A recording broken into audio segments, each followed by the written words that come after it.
करतलो जाल्यार तुमकां पयशे घालचे पडटा. म्हणल्यार तुमकां लायसन्स जायें, मागीर प्रॉडक्ट्स जाय, शॉप जायें, तें सगळें जायतें जाय पडटा. हें आमकां आमची कंपनी सगळें दिता. फक्त आमकां हितून कितें आहा, आमकां डायरेक्ट कोणाक प्रॉडक्ट्स सेल करूंक नाका. आमी हें कितें प्रमोट करता, बिजनस ऑपॉर्च्युनिटी. आनी तें ऑटोमॅटीक हें सगळें गमपाक जाय जाल्यार तुमी आमची वॅबसायट दिल्ली आहा पळय, थिंगा रजिस्टर जावंक जाय. आनी तुमकां आख्खें बिजनसाचें, आमचे कंपनीचें आनी ते आमचे हें सगळे फायदे आहा पळय ते गमोन येतले रजिस्टर केलें म्हणटकच. कित्याक आमचो तो व्हिडियो येतलो तुमकां पळोवपाक, ज्या व्हिडियोचेर तुमकां सगळें पळोवपाक मेवता. आनी बिजनसान आमी कोणाक फोर्स करना. तुमकां कितें करपाक जाय, कितें जावंक सोदताय जाल्यार तुमी भितर सरपाचें. आनी हें स्पेशल बिजनस म्हणटा तें बिजनस मायंडेड मनशांकूच.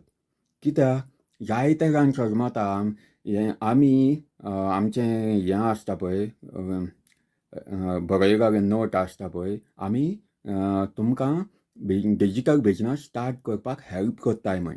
वय सारकें तें, पूण हेल्प कोत्ताय कशें? आमी तुमकां आदार दिता अशें हें दाखोवन तें ट्रेनिंगान आनी तें सगळें हितून हेल्प कोत्ता. पयशांनी हेल्प तुमीच घालचें पडटा, कित्याक तें तुमचें ओन बिजनस जातलें.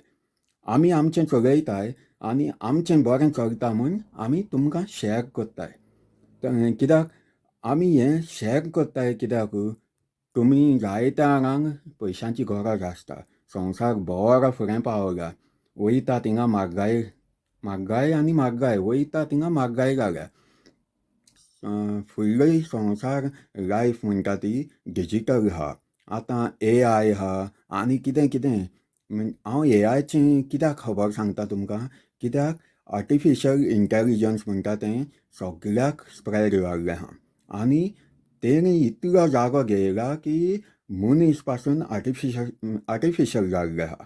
आनी ते प्रमाणें आतां आमी कोणूय काम करता पळय, तीं सगळीं कामां AI कोत्ता. जायते कंट्रीज आहा पळय, म्हणजे चोर न्हू पूण चालू आहा, जायते कंट्रीज आहा थोडे जे आर्टिफिशियल मनशांक काम करून दिता. इंडस्ट्री, हॉटेलांनी जायतें तें आर्टिफिशियल जाल्लें आहा. तेका लागून फ्युचर सांगोंक जायना कितें जावपाचें आहा ती. आनी तेका हें इनकम सोर्स, पयशे, हे कामां जायतें प्रॉब्लेम जावपाचें आहा फुडाराक. आनी हें आमचें डिजिटल बिजनस आमकां जायतो सपोर्ट दितलो ह्या हितून आनी दिता जायत्या जाणांक. म्हाका जायतो सपोर्ट मेवता. आनी कित्याक म्हूण सपोर्ट मेवता म्हणटा हांव, हें डिजिटल बिजनस हांव चलयतां आयज आनी फाल्यां म्हाजीं भुरगीं चलयतलीं. तो इनकम सोर्स आहा पळय आमचो, तो अनलिमिटेड आहा. आनी फुडें टायम वयता वयता आमकां जायतो फायदो आहा. आनी